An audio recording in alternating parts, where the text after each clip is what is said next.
Frauenfeld. Wonderful Frauenfeld. What a place, what a venue, steeped in history. Been going there since the mid-1980s. Eric Boers was the first ever winner, but not on this track. Oh, no, they were up on the hills behind this track. A much bigger, longer track. And over the years, we've seen the circuit down to the bottom end by the highway.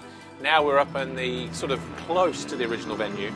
But the one thing that the riders like about it, even though it might be slightly shorter and a bit sort of tight as a racetrack, they like the dirt. The dirt is very good. It cuts up, breaks down, gets very technical.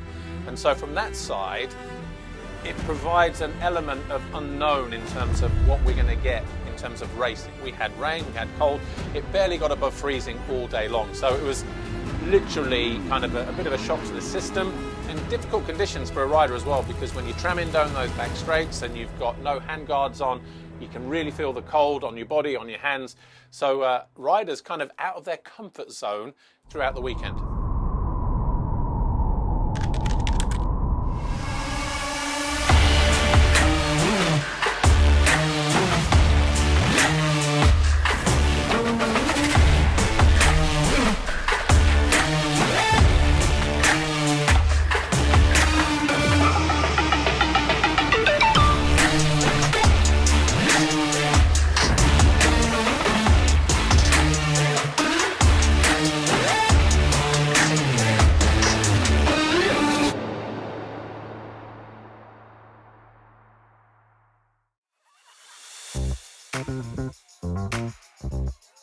Mathis Valin heads into the Swiss GP, all set to compete in MX2 for the first time at that venue. He missed last year's event due to injury. We know Mathis is very strong on hard-packed terrain, and he's had fantastic results there before in the past. He's podiumed in his European days on a number of occasions, so I'm sure heading into Frauenfeld, he'll have high expectations for success.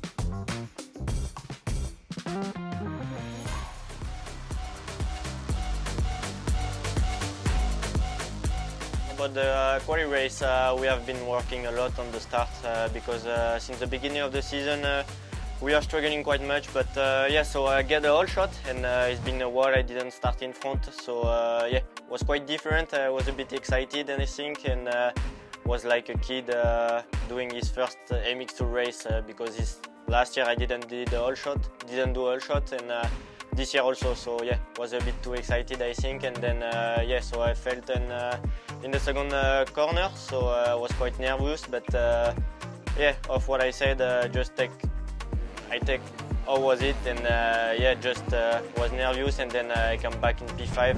I was really fast, so yeah, it would be a Moto win if I stay on my wheels, I think, but is what it is. Yeah, so just before the Moto, I'm having my routine, we say, so I start with cycling. Then yeah, I just have a boxing ball. I don't know if you know, but you will see on the video. So what are you doing now? You will see. I'm a boxer professional. Oh, I just the thing like a boxer, but I'm quite good at it, and now I teach a bit Romain also. He's doing it now, he buy one, so now it's always fun, and yeah, it's good for the concentration and for the focus and everything, so it's always good. And then after I just do we said normal stuff, and then also just prepare my goggle, give to the mechanic, because yeah, goggle is also important in motocross. We never know if the rain gonna come, if we have a red flag or stuff, so yeah, just took in case roll-offs, 2 sets of tear-offs and everything, and after everything is ready to go, and just need to put gas after, and that's it.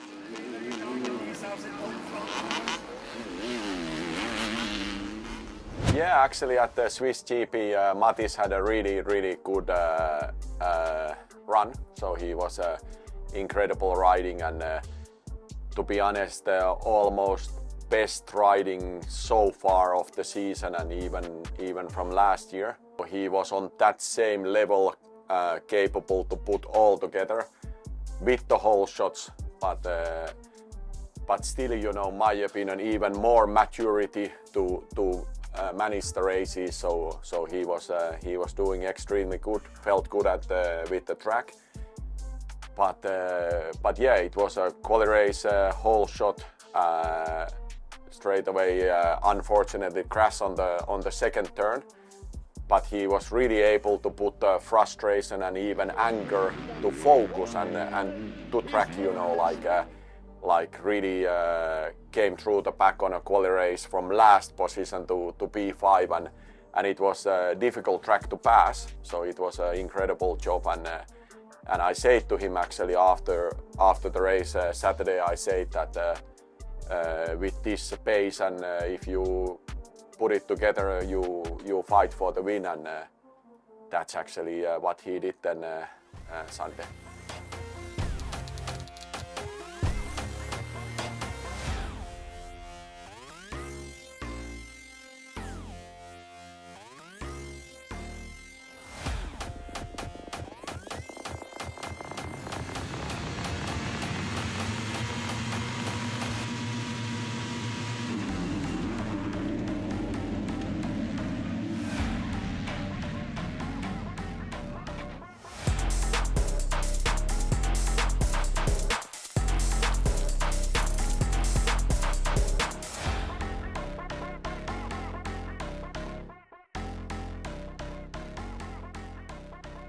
Kawasaki lead with Valin. It's exactly what he said on this pre-grid. Try and get a good start, not do what I did yesterday. And here he is leading the way. Race leader, Mathis Valin.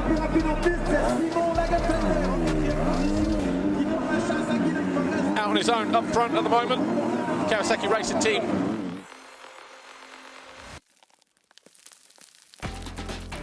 And Evans finally finds his way past Valerio Latta in the same part of the racetrack. Oh, and then he goes down.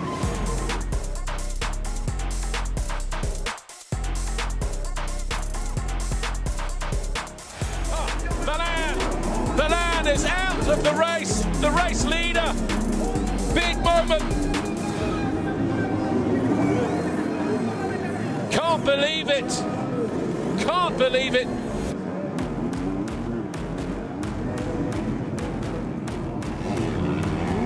Chain off.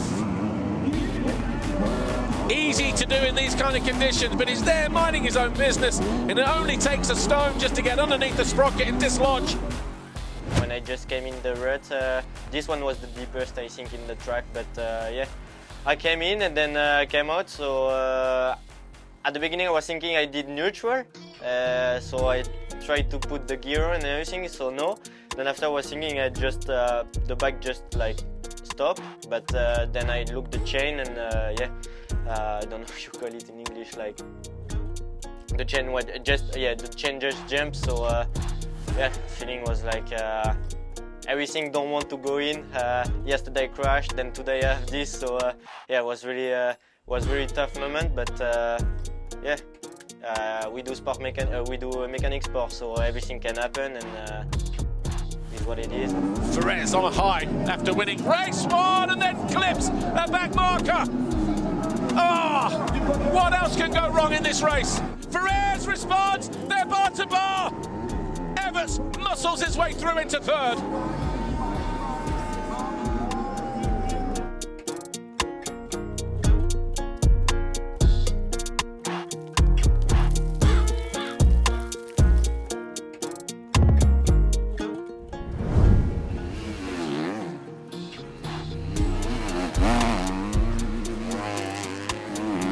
Langenfelder. Red Bull KTM Factory Racing will cross the finish line. He'll take his third race win of the season. He'll take over the championship lead once again from Camden McClellan.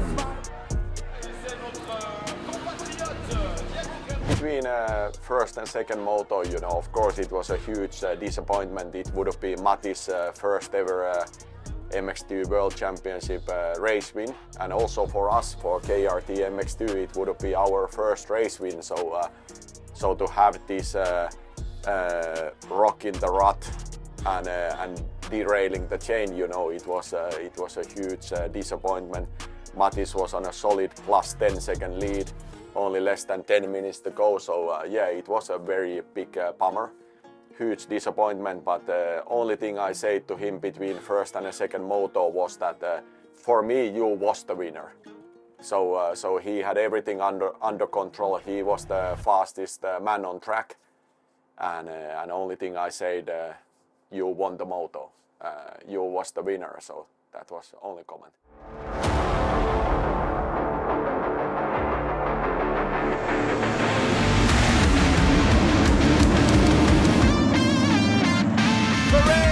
And then he looks across and sees Emmets there. Emmets is going to take the lead by the time we get to the finish line jump, and Perez should come straight back. But it's Perez who leads.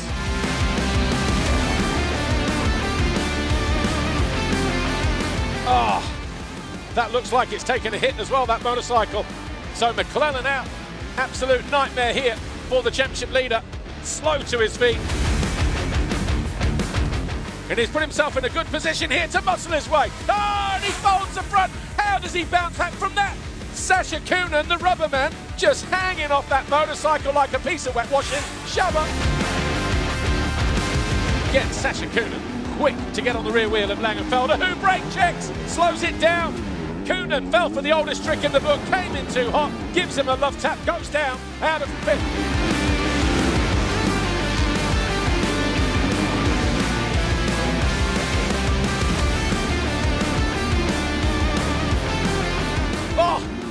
Where did that come from? Sasha Kunin, tell you what, he nearly sawed his pants there. He looked up and saw Mikkola.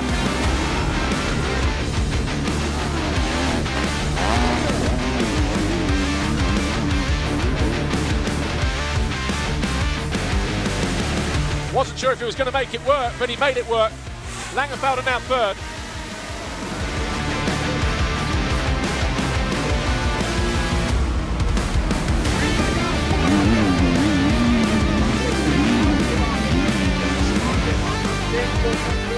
Everett's working hard to get back on terms.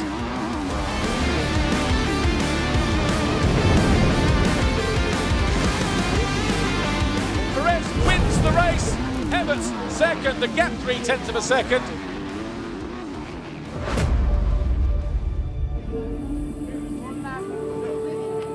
Yes, sir. It should have been 3 podiums, but bad luck streak has in Spain, but we show that's where we belong, so pretty pumped. The long championship, but happy. A really technical track out there as well, wasn't it? Yeah, first moto was really technical. Second moto got a bit better. Yeah, I'm happy. Given the situation, wasn't looking too good 2 weeks ago. Last weekend actually.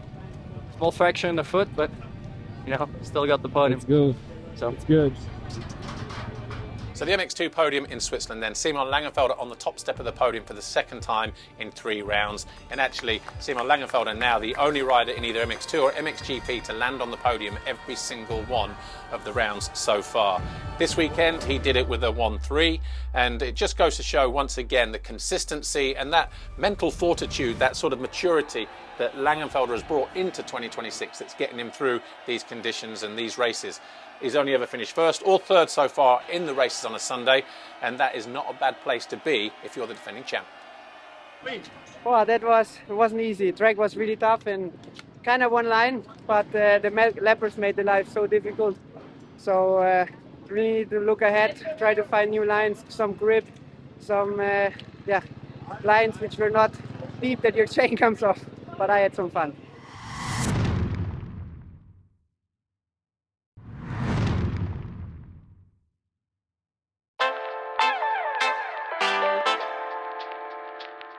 One rider in MXGP that might not be riding the full series, but his presence is definitely going to be felt.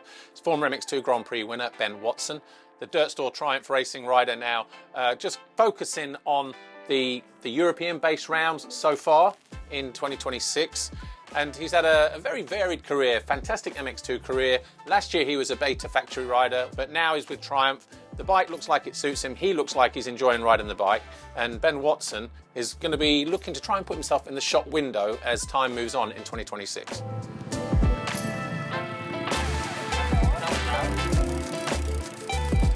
How are you feeling after last week? And obviously you rode mega in the first one, got took out by Jeffrey in the second one, but got to feel positive coming into Switzerland with your first race result? No, I'm definitely positive. Not the best feeling in warm-up this weekend, but no, last weekend was good. Can't complain really. Just had like a good feeling from the get-go. Obviously it was sand, I didn't really know what to expect going there, but got there and it was sand, so I was quite pleased to see that. And then yeah, just got real technical, real bumpy.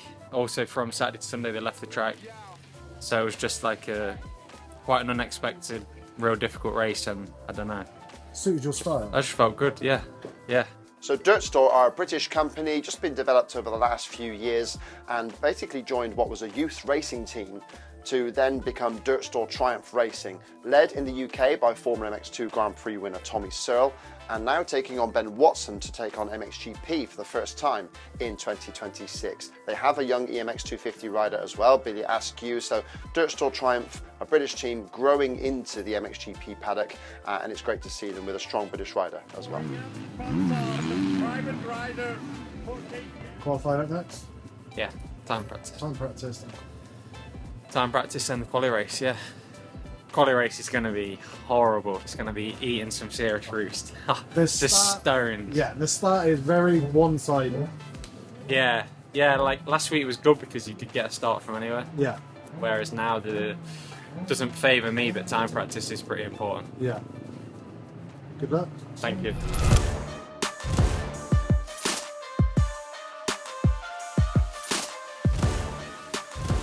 Coming into round 3 in Switzerland then, of course, very tight at the top of the championship standings. Lucas Kühnen 8 points clear of Jeffrey Hurlings, who has a 5-point buffer over his teammate Tom Vial. Lucas Kühnen was a winner here in MXGP last year. Jeffrey Hurlings, not particularly a fan of the place. Tom Vial has never even raced here as a Grand Prix rider. So if you want to make a statement, all eyes are going to be on Lucas Kühnen, and then the other guys are just going to have to try and figure things out as they go, if they're going to do anything about the advantage that the Belgian has over them.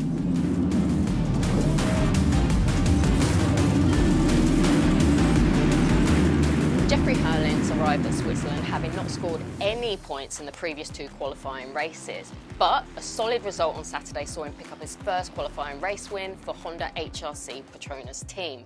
But it was that look back when he crossed the finish line at Lucas Kühnen behind him in second that just showed that Jeffrey was pretty worried about the teenager's pace. I'm sure he was a lot more relieved than excited to get that race win, but also very mindful of the challenge that was still to come in the Sunday's races.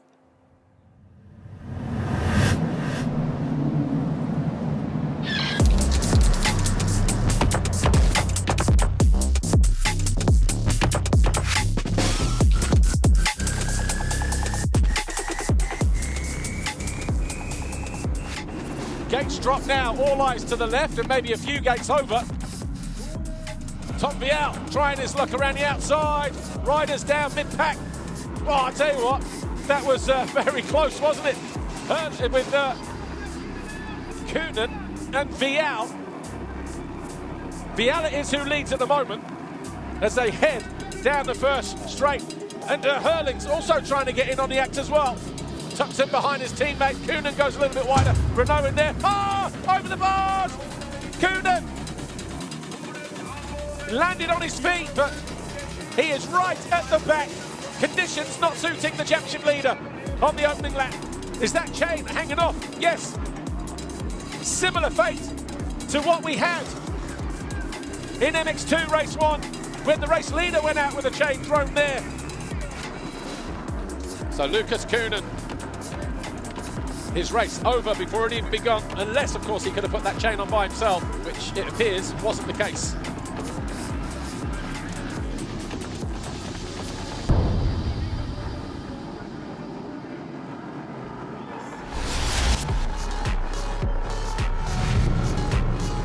There's that. Oh, don't tell me another chain. Oh, the same thing. Talk about chain reactions. That thing is solid as well. Wow. Talk about. You can't get that chain. Yeah, Marshall's are going to do the same thing. Hurlings is going to be ruled out. That rear wheel is locked up. As it stands right now, Tom Vial will go to the top of the leaderboard. He'll get the chain on, but can't rejoin the race. They know that. That is coming after the finish line. The left-hand turn. Turn 4. Fevra out a second. Adamo, another chain. Same part of the racetrack. 3 or 4 corners to go for Tom Vial. Honda HRC Petronas. He goes past pit lane there, absolutely fist bumping the team. The Honda HRC Petronas rider, Tom Vial, wins race 1 here, his first victory in MXGP. He goes to the top of the World Championship standings as well. And he does it with his 45th career race victory. You can't not talk about the Swiss GP without talking about what happened in turn 5. This one particular corner, laden with deep, deep ruts. It caught out Mathis Valin in the first MX2 race, through a chain. Lucas Koenen, the start of the first MXGP race, through a chain. Jeffrey Hurling's in the race, and also Andrea Adamo as well. Mathis Valin, it was clear his bike wasn't going to sort of get back together. He pushed his bike off, and that was it, job done. Lucas Koenen, he was disqualified because whilst he was stood there, marshals came to his rescue, helped him put the chain back on. He then rejoined the race, and we got the signs up on the screen, disqualified, penalty for outside assistance. Jeffrey Hurling's didn't look like his bike was going anywhere. Again, marshals pushed his bike to the side. But Andrea Adamo, he actually went all enduro Billy Bolt mode, put the chain on himself, went from 8th and actually scored 13th place, which everyone was thinking, well, all these chains dropped, why wasn't Adamo disqualified? He's a mechanic at heart. He put the chain back on himself, rejoined the race, got championship points. That is the end of the story. It was one of them situations, crazy incident. Hope we never see it again. Ihnen die Resultate in Erinnerung zu rufen, geschätzte Damen und Herren.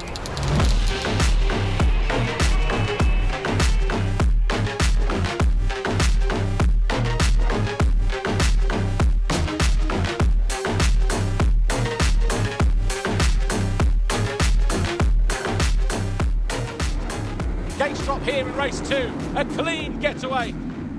Fevre to the inside, so too Lucas Koenen. And it's Koenen once again, the first rider to go back-to-back 2 black plates in 2026 in MXGP. Hurling's around the outside. Oh, Koenen looked across, saw him there, saw the threat.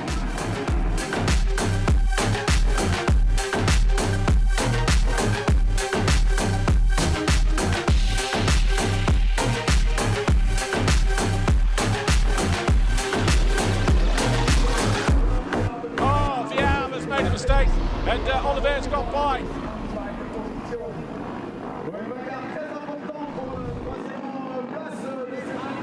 Hurling's down. Geiser now up in the second. Back markers here. Hurling's just loses the front. Bike gets away from him. Oh, I tell you what, gets clobbered there.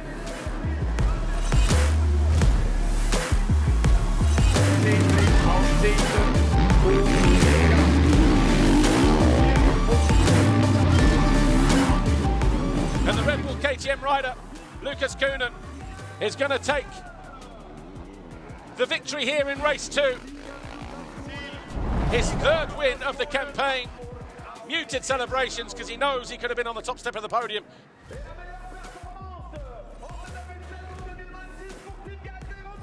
We do that, they'll do straight up. On the track, you can't on the track, you can't overtake, man. I start on the grass. Congrats. Thank you very much. You can, yeah. Come inside and we do the Team guys give me those. Position 4. Elisa Leyland ist der Sieger und der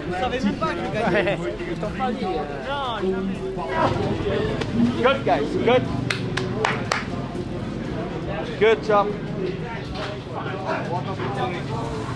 I mean, yeah, it was definitely not easy for everyone, but overall, I mean, like first moto I struggled a little bit, you know, had some crashes, didn't really ride like I know, but second one, way better start. Then I found some nice good lines as well. I think that was really important on the track, like how it was today. And then managed to finish second. So again on the podium, that's the goal, you know, trying to be consistent.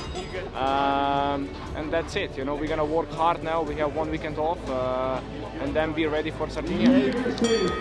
Yeah, yes and no. Like second moto was actually really bad riding, but yeah, it's the second place on the podium. I'm really happy. It's great, but yeah, definitely need to step up my game and come back swinging on the next races. Thank you.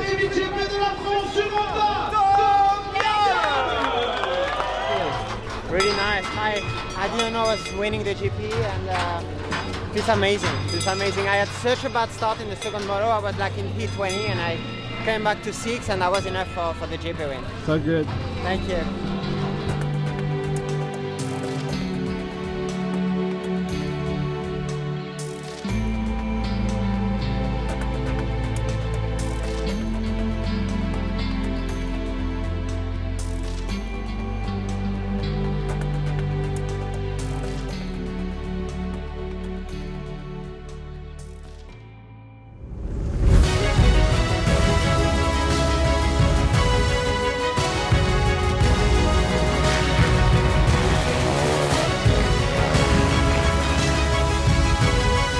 Squeeze to the inside, hugs the bank, goes down. That start for the championship leader.